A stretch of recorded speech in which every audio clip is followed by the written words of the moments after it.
কনক কদিন ধরে এ বাড়িতে শুধু অভিযোগ, দোষারোপ আর বিচার হয়ে এসছে। এবার সবাই মিলে একটু কৃতজ্ঞ হওয়ার চেষ্টা করি। তিতলি বলে, তুমি খেলায় জিততে পারবে না রাহুল। দৌড়তে গিয়ে সবার সামনে তুমি মুখ থুবড়ে পড়ে যাবে, তখন অপমানের জ্বালায় জ্বলবে। সেই দোষটা গিয়ে পড়বে দিদি ভাইয়ের ওপর। তারপর দেখি কি করে তুমি রাহির সঙ্গে থাকো। ঠিক তেমন হয়। মাঠে নেমে রাহুল সকলের সামনে পড়ে যায়।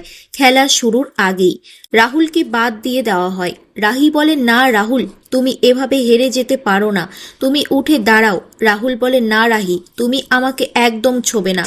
তুমি তো এটাই দেখতে চেয়েছিলে, সকলের সামনে আমাকে অপমানিত হতে হলো। রাজীববাবু বলে, কদিন ধরে এ বাড়িতে শুধু অভিযোগ, দোষারোপ আর বিচার হয়ে আসছে।